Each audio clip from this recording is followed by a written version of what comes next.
Hello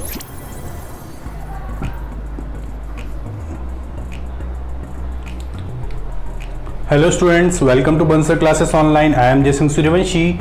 last lecture में student हमने large intestine के बारे में डिस्कस किया था।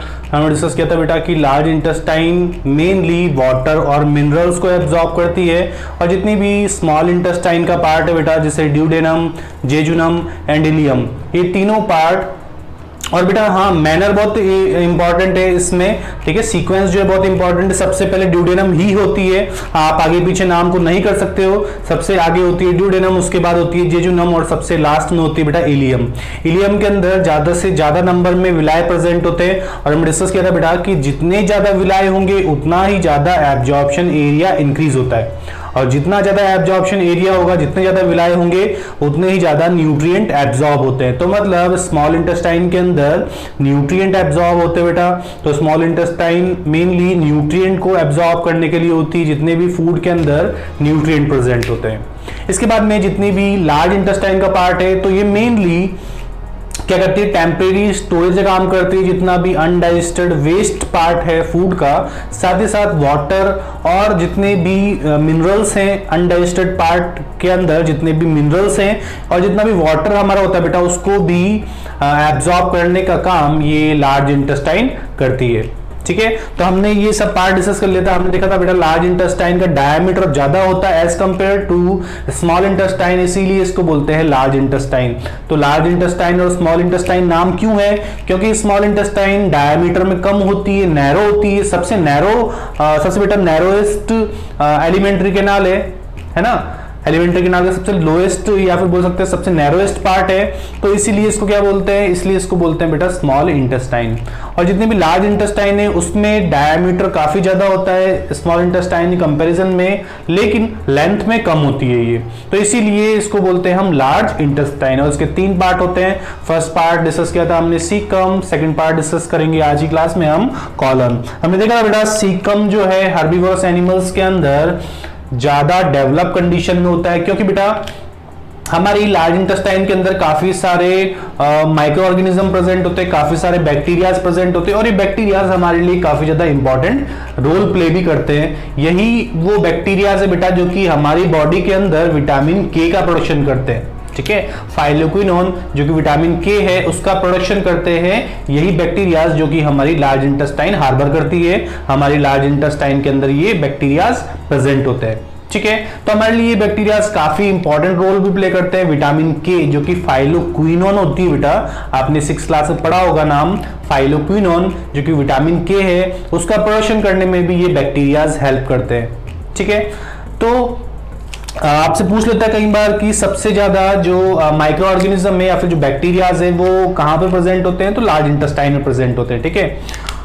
इसके बाद में सीकम डिस्कस किया था। इसकी सीकम जो है वो लेस डेवलप है ह्यूमंस के अंदर, लेकिन जितने भी हर्बीवोरस एनिमल्स है उनके अंदर ये ज्यादा डेवलप कंडीशन में प्रेजेंट होती है, प्रोमिनेंट है, ठीक है। प्रोमिनेंट मतलब कि जो है ज्यादा डेवलप कंडीशन में, ठीक है। सीकम जो है वहां पर स्टोरेज काम करती है फूड को, साथ ही साथ में सीकम जो है जितना भी सेलुलोज कंटेंट है, जैसे हमारी बॉडी के अंदर बेटा सेलुलोज डाइजेस्ट नहीं हो सकता है, जितनी भी लीफी ग्रास होती है बेटा, लीव्स होती है, इनके अंदर कुछ एक स्टिकी सब्सटेंस होता है जो कि होता है सेलुलोज। सेलुलोज एक कॉम्प्लेक्स कार्बोहाइड्रेट है बेटा, और ये हमारी बॉडी के अंदर डाइजेस्ट नहीं हो सकता है क्योंकि इस सेलुलोज को डाइजेस्ट करने वाले एंजाइम्स हमारी बॉडी के अंदर प्रेजेंट नहीं होते हैं। तो इसीलिए हमारी बॉडी के अंदर इस सेलुलोज का डाइजेशन नहीं हो सकता है, क्योंकि सीकम हमारी बॉडी के अंदर लेस डेवलप कंडीशन में प्रेजेंट होता है। इसके बाद हमने डिस्कस किया था बेटा कि सीकम के पास में ही एक ट्यूब लाइक स्ट्रक्चर प्रेजेंट होती है, और ये ट्यूब लाइक स्ट्रक्चर को बोलते हैं हम वर्मीफॉर्म अपेंडिक्स, जो कि हमारे अंदर वेस्टिजियल ऑर्गन है। जो वर्मीफॉर्म अपेंडिक्स है बेटा वो वेस्टिजियल पार्ट है हमारी बॉडी के अंदर, क्योंकि हम जो है सेलुलोज वाला फूड को डाइजेस्ट नहीं कर सकते हैं। ये हर्बीवोरस एनिमल्स के अंदर ज्यादा डेवलप कंडीशन में प्रेजेंट होता है, ठीक है। अब यही वर्मीफॉर्म अपेंडिक्स में बेटा कई बार बैक्टीरियाज का इन्फेक्शन हो जाता है, कुछ फूड के साथ में कुछ बैक्टीरियाज भी हमारी बॉडी के अंदर मूव करते हैं, कुछ हार्मफुल बैक्टीरियाज, ठीक है, सारे बैक्टीरियाज हार्मफुल भी नहीं होते बेटा और सारे बैक्टीरियाज यूजफुल भी नहीं होते। तो कुछ जो फूड बॉर्न बैक्टीरियाज हैं जो कि फूड के अंदर प्रेजेंट होते हैं, जब ये हमारी बॉडी के अंदर मूव करते हैं तो वर्मीफॉर्म अपेंडिक्स को इन्फेक्टेड कर देते हैं, वो स्वेल हो जाती है आपकी जो वर्मीफॉर्म अपेंडिक्स है। तो इसी बोलते हैं बेटा हम अपेंडिसाइटिस, जो उसमें पेन होता है और स्वेलिंग हो जाती है इसके अंदर। इसके बाद डिस्कस करेंगे हम second part of large intestine is colon. ठीक है बेटा, सेकंड पार्ट, तो ये क्या है, बोल सकते हैं मिडिल पार्ट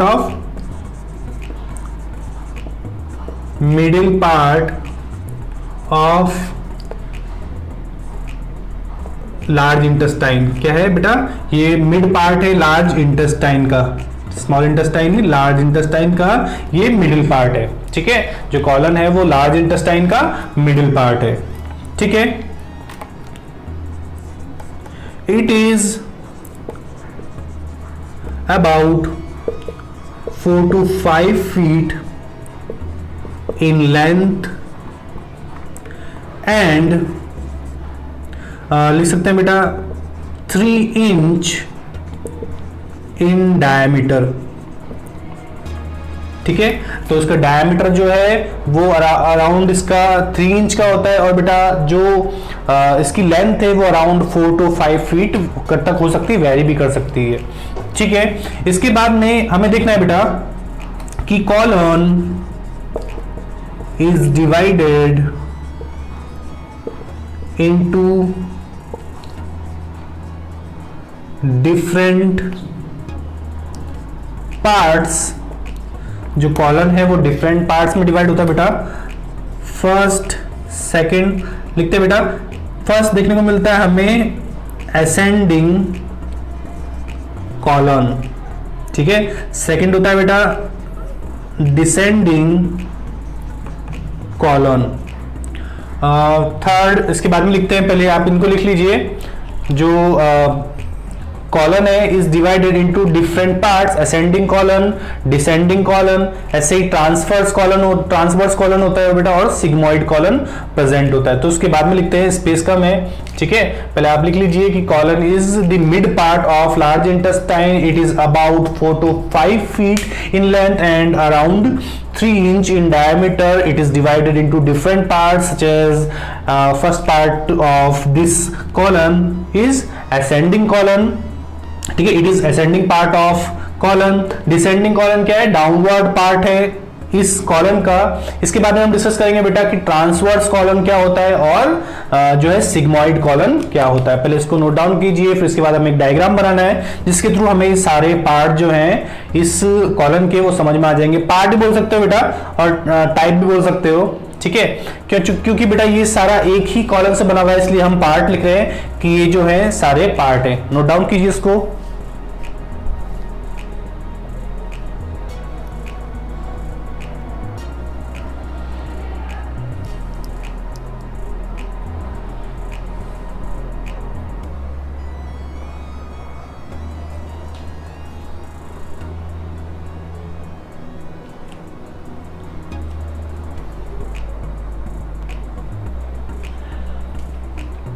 ठीक है बेटा, यहाँ पे समझ में आ गया। रब कर रहा हूँ इसको। एक बार दोबारा से हम पार्ट लिख लेते हैं यहाँ पर साइड में। ठीक है, हमने लिखा जो फर्स्ट पार्ट होता है उसको बोलते हैं बेटा हम असेंडिंग कॉलन। सेकंड होता है बेटा डिसेंडिंग कॉलन। इसके बाद होता है थर्ड ट्रांसवर्स कॉलन और फोर्थ होता है बेटा पेल्विक और सिग्मोइड कॉलन। जो बेटा कॉलन है, ये जो कॉलन है इसके डिफरेंट पार्ट्स हैं। ठीक है, हम देखते हैं बेटा कि डायग्राम किस तरीके का होता है इसका। तो हमें इस तरीके की स्ट्रक्चर देखने को मिलती है बेटा।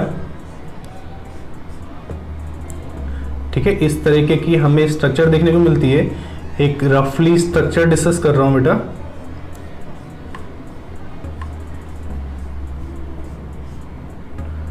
ठीक है,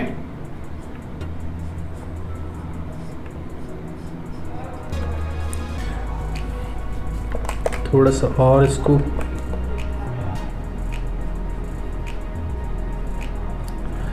ठीक है, इस तरीके से कुछ स्ट्रक्चर प्रेजेंट होती है और यहीं से बेटा जुड़ी होती है स्मॉल इंटेस्टाइन, और स्मॉल इंटेस्टाइन का जो बेटा इलियम वाला पार्ट है वो इसी लार्ज इंटेस्टाइन के यहां से जुड़ा होता है।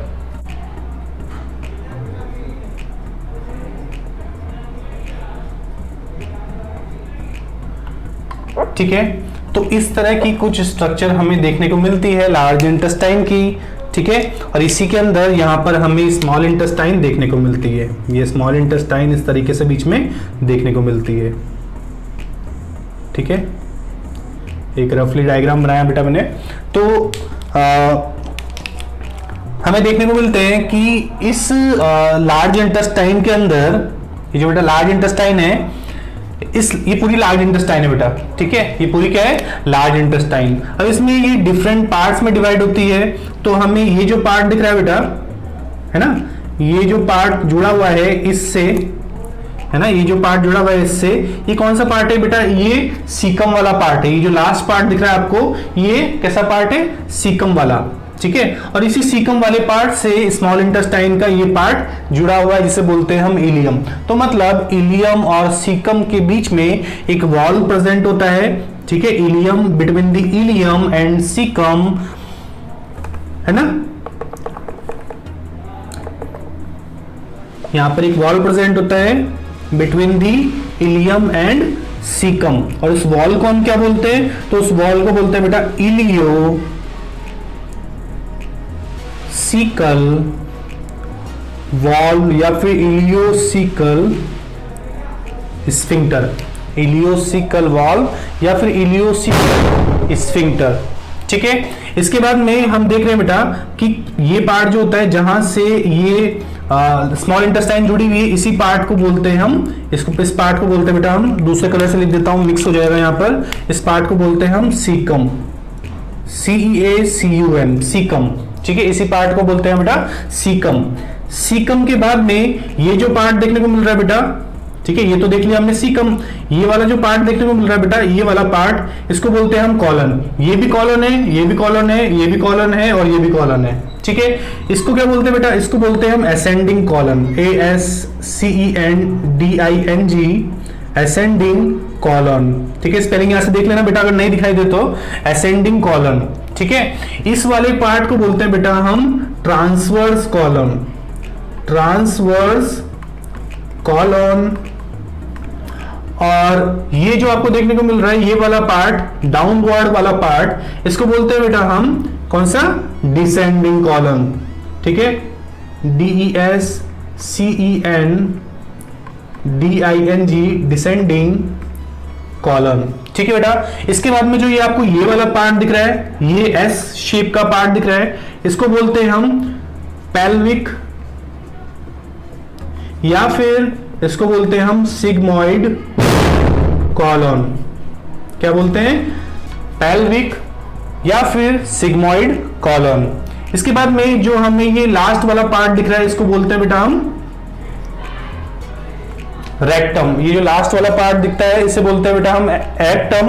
और रेक्टम की ओपनिंग जहां पर होती है, ये रेक्टम की जो ओपनिंग जहां पर होती है बेटा, इस पार्ट को बोलते हैं हम एनस। इस पार्ट को बोलते हैं हम एनस।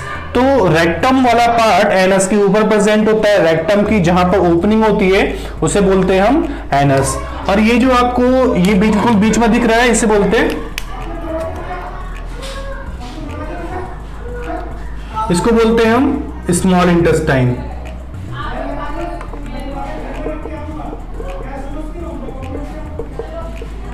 Small intestine. ठीक है, तो जो स्मॉल इंटेस्टाइन है उससे जुड़ी होती है लार्ज इंटेस्टाइन, और जुड़ती कहां पर है, तो सीकम और ये जो स्मॉल इंटेस्टाइन है बेटा, इसका इलियम वाला पार्ट जो है ये आपस में जुड़ा होता है, और जहां पे दोनों जुड़ते हैं वहां पर ही एक वॉल प्रेजेंट होता है बेटा, एक स्फिंक्टर प्रेजेंट होता है, स्फिंक्टर मसल प्रेजेंट होती है। ठीक है, जो कि फूड के बैकफ्लो को रोकने का काम करती है, ताकि ये जो अनडाइजेस्टेड वेस्ट इस लार्ज इंटेस्टाइन के अंदर आता है वो दोबारा से इस स्मॉल इंटेस्टाइन के अंदर ना जा सके। करके। तो हमने देखा कि जो सीकम है वो ये वाला पार्ट है, इससे जुड़ा होता है बेटा ये वर्मीफॉर्म अपेंडिक्स। ठीक है, यहां पर जो आपको ये देखने को मिल रहा है इसको बोलते हैं हम वर्मीफॉर्म अपेंडिक्स। क्या बोलते हैं बेटा? Vermiform appendix. तो हमने डिस्कस किया था कि यहाँ पे एक ट्यूब लाइक स्ट्रक्चर प्रेजेंट होती है सीकम के पास में ही, और इस ट्यूब लाइक स्ट्रक्चर को बोलते हैं हम वर्मीफॉर्म अपेंडिक्स। क्या बोलते हैं बेटा? Vermiform appendix. ये जो ऊपर वाला पार्ट दिख रहा है बेटा आपको, ठीक है, इसको बोलते हैं असेंडिंग कॉलन, इसको बोलते हैं ट्रांसवर्स कॉलन, इसको बोलते हैं डिसेंडिंग कॉलन, और इसके बाद में जो एस शेप का दिख रहा है इसको बोलते हैं पेल्विक या फिर सिग्मोइड कॉलन। ये सिग्मोइड कॉलन जो है इसके नीचे वाला पार्ट जो है इसको बोलते हैं हम रेक्टम, और रेक्टम जहां पर ओपनिंग होती है रेक्टम की उसे बोलते हैं हम एनस, जिसके थ्रू जितना भी अनडाइजेस्टेड वेस्ट पार्ट है उसको बॉडी से एक्सक्रीट आउट किया जाता है, निकाला जाता है। ठीक है, ये जो आपको सीकम के पास में एक स्ट्रक्चर दिख रही है ट्यूब लाइक स्ट्रक्चर, ये हमने कल की क्लास में पॉइंट लिख लिया था कि इसे बोलते हैं वर्मीफॉर्म अपेंडिक्स। तो बेटा ये जो कॉलन है वो कैसी है? इन्वर्टेड यू शेप की है, उल्टे यू शेप की है, और इसमें जो कॉलन है उसके डिफरेंट पार्ट्स हैं। हमने डिफरेंट पार्ट्स को लेबलिंग किया है, आप इसको नोट डाउन कर लीजिए अच्छे से इन पॉइंट्स को, और इसको ड्रॉ कर लीजिए, फटाफट से कर लीजिए।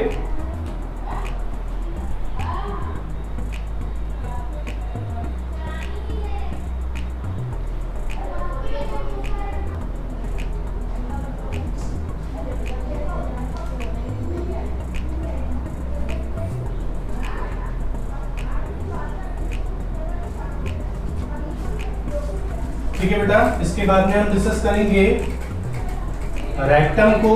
रेक्टम क्या होता है? ठीक है, अभी हमने देख लिया रेक्टम कहां सिचुएटेड होता है। इसके बाद डिस्कस करेंगे हम रेक्टम क्या होता है। इसके बाद डिस्कस करेंगे बेटा हम नेक्स्ट थर्ड नंबर की पार्ट है बेटा, जो थर्ड पार्ट है इस लार्ज इंटेस्टाइन का, इसको बोलते हैं हम रेक्टम। ठीक है, तो रेक्टम क्या होता है बेटा? हमने डिस्कस कर लिया, रेक्टम देखा हमने, रेक्टम कहाँ सिचुएटेड होता है। लार्ज इंटेस्टाइन के तीन पार्ट है, सीकम, कॉलन और रेक्टम।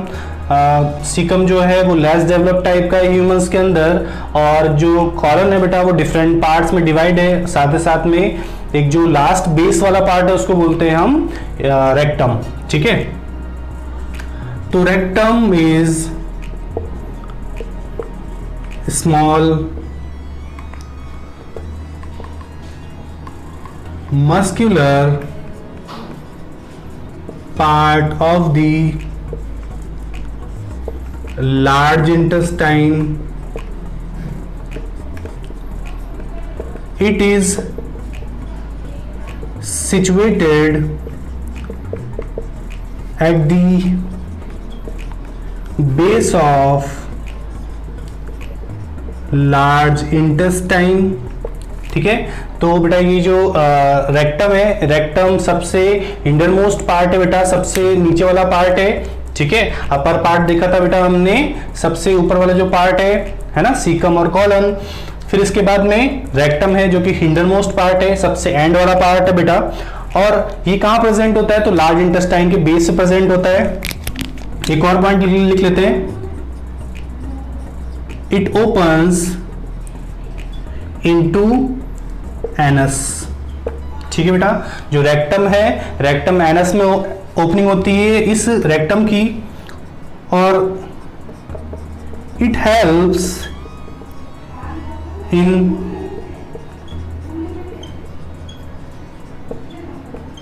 टेम्परेरी स्टोरेज ऑफ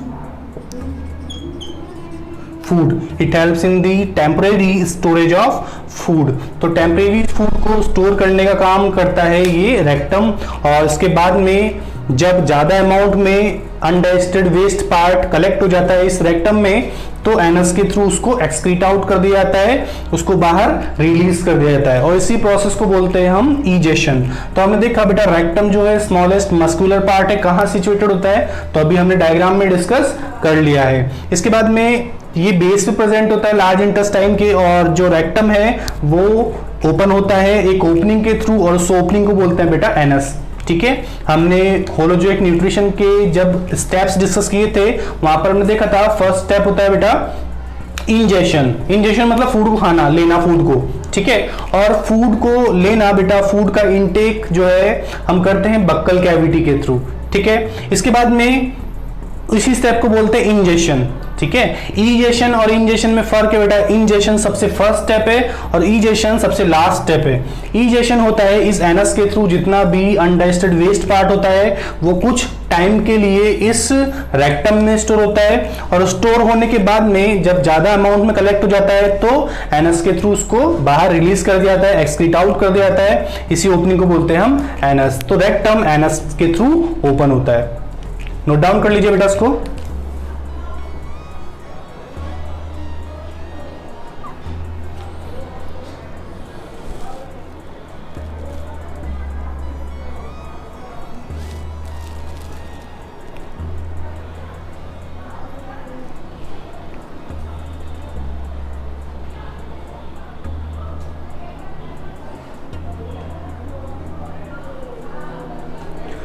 ठीक है बेटा, इसको रफ करता हूं, कुछ और पॉइंट पढ़ लेते हैं हम।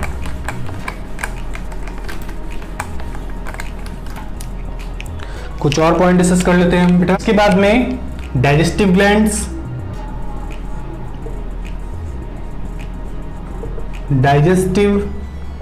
ग्लैंड्स, हमने देखा था कि हमारे एलिमेंट्री कैनाल के साथ साथ कुछ एसेसरी डाइजेस्टिव ग्लैंड्स भी हैं जो कि डाइजेशन में रोल प्ले करती है। तो फर्स्ट डिस्कस करेंगे यहां पर सलाइवरी ग्लैंड। तो आपको समझ में आ ही गया होगा बेटा कि सलाइवरी ग्लैंड जो है सलाइवा सीक्रेट करती है। ठीक है, और ये जो है सलाइवरी ग्लैंड्स, ठीक है, वो कितने टाइप की होती है? तो 3 types of paired salivary glands are present inside the buccal cavity। और कौन कौन सी है? तो फर्स्ट होती है बेटा पैरोटिड। कैसी है? Parotid gland. सेकंड बात करें तो सेकंड होती है सब मैक्सिलरी या बोलते हैं बेटा इसको मैंडिबुलर ग्लैंड। जो थर्ड नंबर की ग्लैंड होती है उसको बोलते हैं बेटा हम सबलिंगुअल ग्लैंड। तो 3 तरह की ग्लैंड हमें यहां पर देखने को मिलती है। फर्स्ट है यहां पर तीनों ही ग्लैंड कैसी है? पेयर फॉर्म में। फर्स्ट है पैरोटिड ग्लैंड, सेकंड है सब मैक्सिलरी या फिर सब मैंडिबुलर ग्लैंड, और थर्ड है सबलिंगुअल ग्लैंड। तो 3 ग्लैंड प्रेजेंट है और तीनों ही ग्लैंड पेयर फॉर्म में होती है। कैसी है? सलाइवरी ग्लैंड है, मतलब सलाइवा को रिलीज करने का काम करती है। ठीक है, इनको नोट डाउन कीजिए बेटा।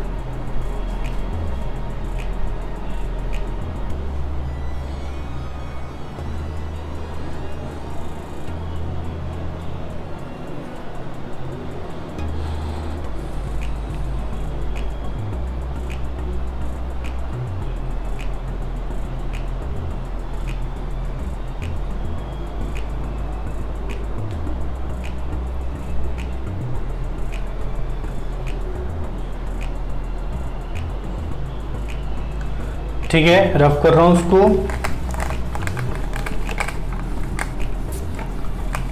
इसके बाद डिस्कस करते हैं बेटा फर्स्ट, या फिर ए डाल लो बेटा जैसा भी आपने जिस तरीके से नंबरिंग करी हो, पैरोटिड ग्लैंड। ठीक है, तो पैरोटिड ग्लैंड क्या होती है? तो ये बेटा एक लार्जेस्ट सलाइवरी ग्लैंड है। It is the largest salivary gland. Next point लिखते हैं बेटा इसके बाद, it lies in cheeks on the sides of the face. ठीक है बेटा, तो ये कहां प्रेजेंट होती है? तो ये चिक्स के दोनों साइड में प्रेजेंट होती है। ठीक है, चिक्स के दोनों साइड में इस तरह की ग्लैंड देखने को मिलती है। ठीक है, बिलो द ईयर प्रेजेंट होती है ये, और सबसे लार्जेस्ट सलाइवरी ग्लैंड है। Their draining duct is called, इसकी जो ड्रेनिंग डक्ट होती है बेटा उसको क्या बोलते हैं हम? तो उसको बोलते हैं हम स्टेनसन्स डक्ट। क्या बोलते हैं, स्टेंसन डक्ट। ठीक है, ये पैरोटिड ग्लैंड जो है एक लार्जेस्ट सलाइवरी ग्लैंड है। ये कहां प्रेजेंट होती है, तो चिक्स के अंदर प्रेजेंट होती है, फेस के दोनों साइड में। ठीक है, it lies in the cheeks on the side of the face. ठीक है, their draining duct is called Stensen duct. तो इसे क्या बोलते हैं बेटा हम, स्टेंसन डक्ट। तो हमने ये सारे पॉइंट लिख लिए बेटा। इसके बाद में हम जो है नेक्स्ट सलाइवरी ग्लैंड डिस्कस करेंगे, सबमैंडिबुलर या सबमैक्सिलरी ग्लैंड। तब तक आप इन पॉइंट्स को अच्छे से देखिए, समझिए, आप अच्छे से लर्न कीजिए इन पॉइंट्स को। उसके बाद में डिस्कस करेंगे हम नेक्स्ट लेक्चर में आगे का पार्ट। तब तक के लिए take care and good luck.